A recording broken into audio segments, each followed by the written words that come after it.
Hello, students. I hope you all are fine and safe in your home. So, you know that power setting chapter we already discussed. Then I have given some important notes, important points, some important question also that you have written and submitted to me. So, again, I'll going to discuss this chapter, power sharing. So, listen very carefully. So, this power sharing. So the very first chapter talks about power sharing. Okay, as we have talked about in class 9 lecture, class 10 lecture are continuation for class 9. Okay, so if you have good fundamental base of class 9, class 10 chapter is becoming very easy. It applies both to political science and history. So make sure you have a good revision and command over the class 9 lectures, so is to follow the class 10 lectures carefully. Now the first topic about power sharing, and this first topic is power sharing is very simple to understand. Let's take a case study of school. Okay, so what happened in a school? You have a kind of hierarchy that you can say we have a principal that looks after whole of the school, then we have section in charge. Okay, let's say primary section, middle section and higher section that we have in our school. Okay, so those are the various in charge. In charge, every section would have a class teacher. Okay, that's the kind of hierarchy. What's is happening here is the power is being shared between the different section of school. So you have principal that holds the maximum power, then you have section in charge, the finally the respective class teacher. Okay, again I am repeat the line. Remember, so you have a principal that holds the maximum power, then you have section in charge. So the finally the respective class teacher.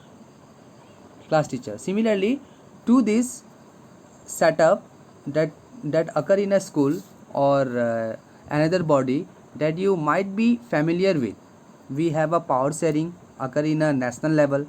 Okay, so this power sharing could be classified under four basic terms, that you know these four basic terms. Okay, or we can say four basic categories. We should say that we should say, okay now, that we would understand later. For now, let's take two interesting case example. One is form of Belgium. This is the Belgium in Sri Lanka, Belgium, and Belgium. Other is form of other is from Sri Lanka. Okay. Now, both of these studies would help us to understand the ideas of power sharing, but that would be in kind of different manner. Listen carefully. Okay, so now Belgium is a very small nation, smaller than, we can say, the state of Haryana in India. This see the diagram. So no, sorry, map. Okay, this is the communities and regions of Belgium. So it's a very small nation, smaller than the Haryana in India. Okay, now if you look a map, look a map of Belgium, you would have French speaking population. Here you see French speaking population that reside in Wallonia Wallonia, and that accounts for nearly 40% of the population. How much? 40% of the population only. Okay.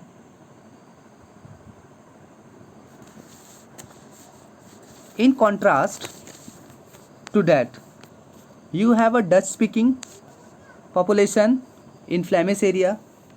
You have 59% of Dutch speaker. So overall, if you look onto the global picture, and 1% here would be the people who speak German. Okay. Now, overall, if you look onto the picture of Belgium,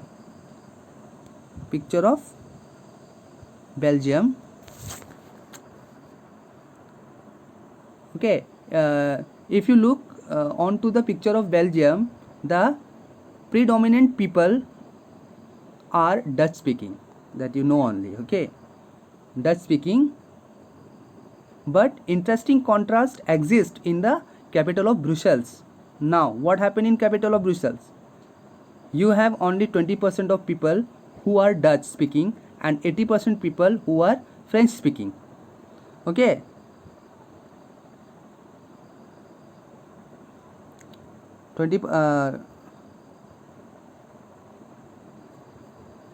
So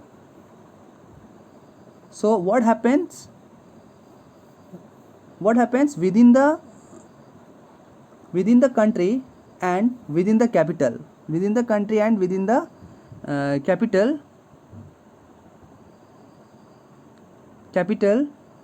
is different. Now, to maintain this balance, there were numerous amendments released. Okay, this amendment released between 1970 to 1993. 1970 to 1993. These amendments released. Okay.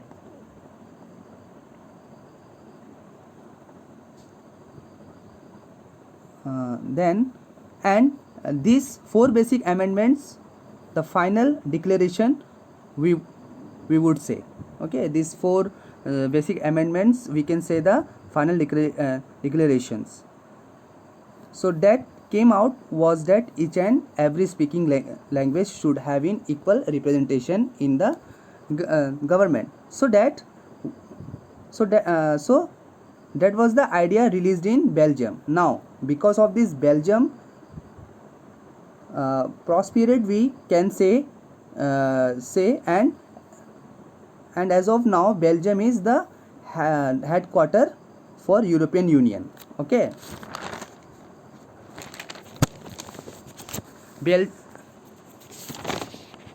Now in Belgium, you had the community government that was established. Okay. In Belgium, there were the community government. Okay. This community. The community government means the government based on, or the group of organization that based on the language. Now, based on the language, you had the community government that was established, which included in Dutch, French and German. The kind of representation in the government. As we said, Belgium has a peaceful history, we can say, because each and every linguistic group was given a proper representations in the government. Since they had proper representation in the government, so the things got much smoother. Now, let's talk about a contrast study where you have a majority government that was in power, and because of the majority government, you had the idea of majoritism. That means the government in power would have more rules and would give a special preference to that seat. Okay. What happened in Sri Lanka? Now come to the Sri Lanka. If you look a map, this is a map of Sri Lanka. If you look a map of Sri Lanka, again you have nearly 74% of people who are Buddhist speaking. Okay. So this whole region, you have the Sinhalese population, and you have 74% who are speaking Buddhist, and of the remaining you have 18% which are Tamil speaker. Within the Tamil speakers you have Sri Lankan Tamil and the Indian Tamil. Now the Sri Lankan and Indian Tamil of their own representations. Besides this, you have 7% Christians that are seen, and these 7% Christians are both Tamil as well as Sinhalese. Now within the Tamil, the Sri Lankan Tamil nearly 13% of population located mainly in northern and the eastern area, and the Indian Tamils are those people whose forefathers came to Sri Lanka during the colonial period. Those are the case of Sri Lanka. These are the case of the Sri Lanka. Okay. So now when Sri Lanka got independence in 1948, you know, the Sri Lanka got the independence in 1948, and what happened was Sinhalese were in majority and they came to power. Now when you had kind of Sinhalese government that was in power, they were against the Tamilians. As a result, the Tamilians felt much more aggrieved and they were demanded a separate Tamil Elam state. Okay, this Tamilians they demanded the separate state. Why they demanded the separate state? Because you had Sinhalese who were in majority and won the power.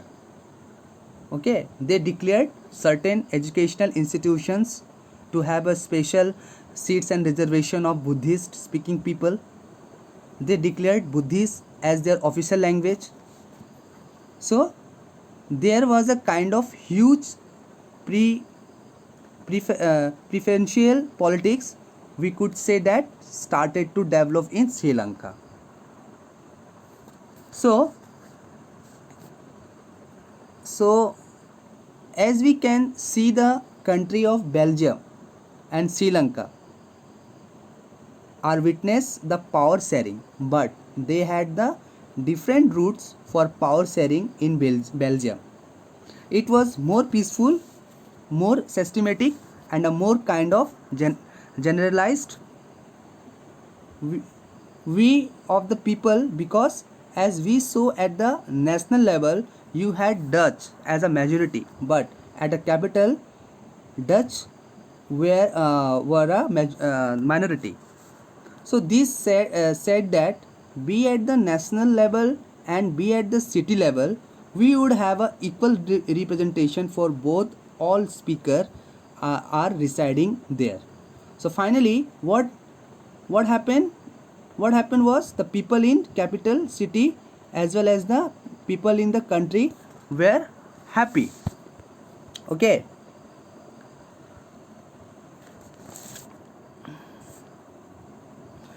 But this was not the case of Sri Lanka. Whatever the case of Belgium, that was not a case of the Sri Lanka. Okay, where you had Tamils and Sinhalese who were at constant war in another leading to civil wars. Okay, that civil wars, it is written here, this civil war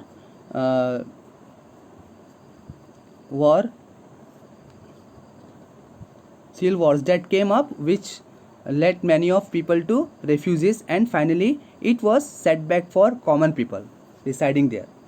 Now, as we said, power sharing become important because few are controlling the bigger area. Practically not possible for one person to look after entire region. So definitely at every level you would have power that would occur. Now this power sharing could be prudential as well as moral. Okay, it's two types: prudential as well as moral. Okay.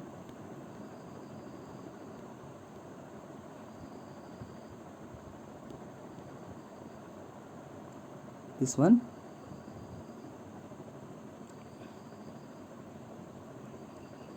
These two terms are very important, especially for your question. It's a very important, and the question will come like that. Differentiate between prudential prudential and the moral reason. Okay. So when we talk about a prudential power, we focus more on the outcomes. So let's say we are sharing the power. Will the conflicts comes down? Will there be more stability in the politics set up? Will the majority not undermine rights of minority? So those are the kinds of judgment that comes under prudential powers. When we are talking about moral outcomes, we emphasized act of power sharing is more valuable. So we are not focusing in the outcomes right now. Okay. Under prudential, we focus or we check out the gains and losses. So how much benefit I would have if I uses the idea of power sharing. I would power sharing, and what would be the negative consequence that we could face. However, in moral, we just talk. Okay, in moral, we just talk about whether this idea is valuable or how valuable. So we talk about a good spirit of democracy. We talk about the people must have rights which should be consulted with how they are governed. So people having more rights, having a democracy is the sole idea under the moral behavior. So now coming on to the forms of power sharing. Okay, forms of power sharing, this is the point. Forms of power sharing, as we said, we would be focusing on 4 different forms of power sharing. Very first form is the horizontal distribution of power sharing. Okay, so in the class 9 lectures we have talked about the 3 pillars of the government: the judiciary, executive and legislature. You know, legislature forms a law, executive execute it, and judiciary resolve any kind of dispute that occurs between them. Now, since these are 3 pillars, this judiciary has its own checks and balances. Checks and balance is very much important for exam. Okay, now it's a very very important topic for your exam. That means if legislature and executive have some power or have rules that has come up, this judiciary have a power to check it when it required. Okay, that's one of most interesting features that you have under the horizontal distribution of power. Again, with the horizontal distribution of power, you have much more dispersal of power occur during the emergency purposes. And a good example mentioned in NCRT is the Bombay High Court was ordered the Maharashtra government to take action to improve the condition of 2000 children in Mumbai. Okay, this is the very good example. So that's a kind of horizontal distribution of power. The next is federal government. Now this federal government or federalism is our next chapter in the political science. We will discuss in our next chapter about federalism. It would be discussing again now what happens in federal government. Under the federal government, you have two forms. So you have center and a state. Okay, center and a state. So let's say you have India here one. Okay, you make one map and just you listen what I'm telling. Okay, so let's say you have India here. Okay, so one would be the government ruling in whole country. Okay, मान लो कि एक मतलब India का map तुम लोग बना रहे हो, उस मैप में तुम लोग लेकर चल रहे हो कि हाँ ये इंडिया है, ये इंडिया जो है ये पूरा ये इंडिया का जो सरकार है पूरा मतलब कंट्री में रूल करता है. And other the government ruling individually. And for example क्या ले सकते हैं, राजस्थान ले लो कि राजस्थान का जो गवर्नमेंट है वो इंडिविजुअली अपने राजस्थान में क्या करता है, रूल करता है. ठीक है ना. So now this state are being ruled by the state government. Then you have certain decisions which are coming under the central government. Okay, so you have two forms of federal government. One is the coming together federalism and one is the holding together federalism. Okay, we will be talking about coming together and holding together federalism in our next chapter. Okay, so the third forms of power sharing is community government. Okay, third form is the community government. Okay, so community government is the classic example as we saw in the case of Belgium. What happens in certain minority groups, certain languages are given power so as to represent themselves or have their say, or let's say we provide reservation to certain community so they can have their own sect. Okay, so in the last class, in class 9, we talk about reserved constituencies. So under reserved constituencies, what happened is there is a government majority and we try to focus on government majority and we try to focus on improving the scenario of that region by electing the representative who belongs to that community. So that's what is kind of community government that we talks about. Similarly, a good example is that Ontario. Good example is that the Ontario. Okay, Ontario is the good example. So of on Ontario example of Canada, where the minister announced the government to work with the tribal people are the aboriginally peoples. Okay, so the next is the coalition government. Now coalition government is another interesting aspect. Let's talk about the center. Okay, center के बारे में बात करते हैं. You have 5 party that contesting the election. Now what happen is you have party A B C D E. Okay, मान लो कि तुम्हारे पास पार्टी है यहाँ पे A B C D E. ठीक है ना. मैं जैसे बोल रहा हूँ वहाँ पे तुम कॉपी लेके वहाँ पे लिखते जाओ. ठीक है, जैसा मैंने यहाँ पे बना के रखा हुआ है. ठीक है, I made it. So you have a party A B C D E. Let's there are 500 seats. In the first case, A gets 300 seats. So we can say that party A is in majority. And even if rest of all party united together, they would have only 200 seats.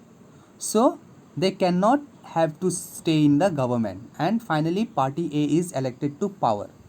So this become a kind of unitary government. Unitary government means a single government. Okay, with single government would be at power. However, there would be a case where let's say you have 100 seats for party A. Okay, 80 seats party A, 80 seats. Party A is 100 seats, party B 80 seats, C also 80 seats, then D is also 80 seats, and finally E how much, 160 seats. So you have this number of seats that are there for that a there for each party. Now what would happen is you would say that okay, certain party, even they come together, there would be at least three party that they come together to form a majority more than 50%.